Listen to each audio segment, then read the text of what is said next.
Hello everyone, Radhe Radhe. आप सभी का हमारे चैनल में बहुत बहुत स्वागत है। आंवला नवमी पर किस तरह से आपको पूजा करनी है, तो आंवला नवमी पर आंवले के वृक्ष के नीचे बैठकर जो है ना पूजा की जाती है। इसी का जो है ना आज के दिन महत्व होता है। आंवले के वृक्ष के नीचे बैठकर यहाँ पर भोजन बनाया जाता है और ब्राह्मण को भोजन करवाने का महत्व जो है ना आज के दिन होता है, क्योंकि भगवान विष्णु और लक्ष्मी जी का निवास स्थान माना गया है आंवले के वृक्ष के नीचे। तो हो सके अगर आपके आसपास आपके शहर में कहीं आंवले का वृक्ष हो तो आप वहीं पर जाकर पूजा करें, किसी डगार की पूजा ना करें, क्योंकि हर चीज़ का अपना एक महत्व होता है। अगर नहीं है तो बात अलग हो जाती है, अगर है तो आंवले के वृक्ष के नीचे ही जाकर आप पूजा करना। तो सबसे पहले आप जिस जगह आंवले के वृक्ष के नीचे पूजा करने वाले हैं उस जगह को आप अच्छे से साफ ज़रूर कर लें। उसके बाद वहाँ पर आपको चौक पूरना है। तो सबसे पहले आप हल्दी से उस जगह को लीप लें, उसके बाद आपको चौक पूरना है। आंवले के वृक्ष के नीचे भगवान विष्णु का निवास स्थान होता है। अगर मन से अगर आप यहाँ पूजा करते हैं तो भगवान विष्णु की कृपा जो है ना आपके जीवन में बरसने लगती है। इसके बाद आप जल चढ़ा दें और जल इतना चढ़ाएं कि आंवले के वृक्ष के नीचे अच्छा सा गीला गीला हो जाए, मतलब वृक्ष में अच्छे से पानी लगना चाहिए। तो इतना जल जो है ना आपको चढ़ाना है। तो यहाँ पर जो है ना मैंने परिक्रमा देते हुए 1 लोटा जो है ना जल यहाँ पर चढ़ा दिया है। उसके बाद आपको वस्त्र अर्पित कराना है। तो कलावा रूपी वस्त्र अर्पित करवाया जाता है आंवले के वृक्ष को। तो यहाँ पर जो कलावे से जो है ना मैं 1 परिक्रमा लगाऊंगी। आप चाहें तो 5-7 परिक्रमा भी जो है ना आंवले की वृक्ष की इस तरह से लगा सकते हैं कलावा को लपेटते हुए। तो ये आपकी इच्छा है। वैसे 1 परिक्रमा पर्याप्त होती है एक कलावा लपेटने के लिए, क्योंकि वस्त्र के रूप में जो है ना कलावा पहनाया जाता है।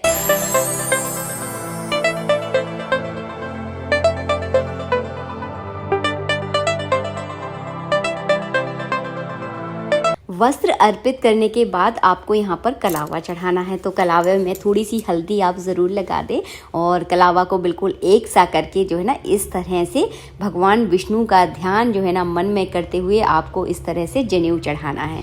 तो बिल्कुल सरल सिंपल तरह से यहाँ पर पूजा की जाती है आंवले के वृक्ष के नीचे। और आंवले की परिक्रमा का आज के दिन बहुत महत्व होता है। कम से कम 11 परिक्रमा आप आज के दिन ज़रूर लगाना। और हाँ, आज के दिन आंवले दान भी किए जाते हैं। खरीदना आपको आंवले नहीं है आज के दिन, नवमी के दिन कभी भी आंवले नहीं खरीदे जाते, सिर्फ दान दिए जाते हैं। उसके बाद यहाँ पर भगवान विष्णु के नाम का आप यहाँ पर तिलक लगा दें, माता लक्ष्मी के नाम का यहाँ पर तिलक लगा दें। तिली ज़रूर चढ़ाएं, क्योंकि कार्तिक के महीने में तिली का महत्व ज़्यादा होता है। मैं यहाँ पर लेकर नहीं आ पाई इसलिए यहाँ पर चावल चढ़ा रही हूँ, आप तिली ज़रूर चढ़ाएं। उसके बाद यहाँ पर इत्र लगा दें। तो इस तरह से बिल्कुल सादा सिंपल तरीके से जो है ना आपको आंवले के वृक्ष के नीचे पूजा करनी है। आंवले आपको ज़रूर दान करने हैं। कम से कम आधा 1 किलो आंवले जो है ना ज़रूर दान करें। अगर पूजा नहीं कर पा रहे हैं तो दान पुण्य आप ज़रूर करें, पूजा का पूरा फल जो है ना आपको प्राप्त हो जाता है। उसके बाद हमने यहाँ पर फूल माला चढ़ा दें। आंवले के वृक्ष के नीचे सुहाग का सामान भी जो है ना अर्पित किया जाता है। तो बिंदी, महावर, मेहंदी, चूड़ी और हो सके तो एक ब्लाउज़ का पीस या रुमाल ज़रूर जो है ना आंवले के वृक्ष के नीचे आप ज़रूर चढ़ाएं। इससे आपके सुहाग में वृद्धि होती है और आपका सुहाग जो है ना हमेशा के लिए बना रहता है। तो माता लक्ष्मी का निवास भी जो है ना आंवले के वृक्ष के नीचे रहता है। तो इस तरह से सुहाग आप ज़रूर चढ़ाएँ। उसके बाद आंवला का फल भी यहाँ पर चढ़ा सकते हैं। मेरे पास अभी उपलब्ध नहीं है, सिर्फ आंवले का पेड़ ही उपलब्ध था, तो मैंने यहाँ पर जो सीजन का आपके पास फल है वो भी आप यहाँ पर चढ़ा सकते हैं। उसके बाद यहाँ पर आपको दीपक प्रज्वलित करके आरती करनी है। बस इस तरह से जो है ना बिल्कुल सादा सिंपल तरह से आप आंवले के वृक्ष की पूजा ज़रूर करें। आई होप आपको हमारा वीडियो बहुत पसंद आया है। इसी तरह से जो है ना आंवले के वृक्ष की पूजा की जाती है। कोई ज़्यादा कठिन काम नहीं होता, बहुत सरल पूजा होती है। आज के दिन आंवले के वृक्ष की परिक्रमा का महत्व बहुत ज़्यादा होता है और आंवले दान करने का महत्व ज़्यादा होता है। तो आपको आंवले मिल जाएं तो आंवला नवमी पर आप अपने किसी मान्य धान को या अपने से किसी बुजुर्ग को आंवला दान ज़रूर करें। इससे आपको आंवला नवमी का पूरा फल प्राप्त होगा। और उसके बाद जो है ना आप 11, 21, 51, 101 जितनी परिक्रमा आप कर सकते हैं उतनी परिक्रमा जो है ना आंवले के वृक्ष की आपको ज़रूर करना है। आंवला नवमी पर आप चाहें तो अपने घर में भोजन बना लें लें और किसी आंवले के वृक्ष के नीचे बिठाल कर किसी ब्राह्मण को अगर आप भोजन कराते हैं तो इसका भी एक अलग महत्व है और कार्तिक के महीने का पूरा फल जो है ना इस दिन आपको प्राप्त हो जाता है। अगर संभव हो सके तो ऐसा आप जो इस तरह से जो है ना आप कर सकते हैं। आप चाहें तो आंवले के वृक्ष के नीचे ही खाना बनाकर एक ब्राह्मण को भोजन करा सकते हैं।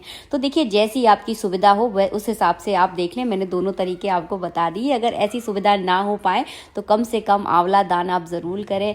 परिक्रमा आंवले के वृक्ष के नीचे की जरूर करना है आपको। उसके बाद आंवले के वृक्ष की पर आरती करने के बाद जो है ना इस तरह से जल का अर्घ देना है आपको। हाथ जोड़कर प्रार्थना करनी है भगवान विष्णु और लक्ष्मी जी की कृपा जो है ना हम पर सदा बरसती रहे और इस तरह से जो है ना दोनों हाथों से प्रणाम करें। उसके बाद आपको आंवले के वृक्ष से जो है ना भेंट करनी होती है। तो चलिए मैं आपको दिखाती हूँ किस तरह से आपको भेंट करनी है। तो इस तरह से जो है ना भेंट करना होता है।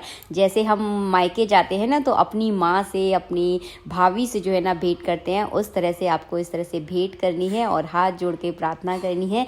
मन में हमेशा शांति रखें। जब भी आप पूजा करें तो पूजा जो है ना हमेशा सफल होती है।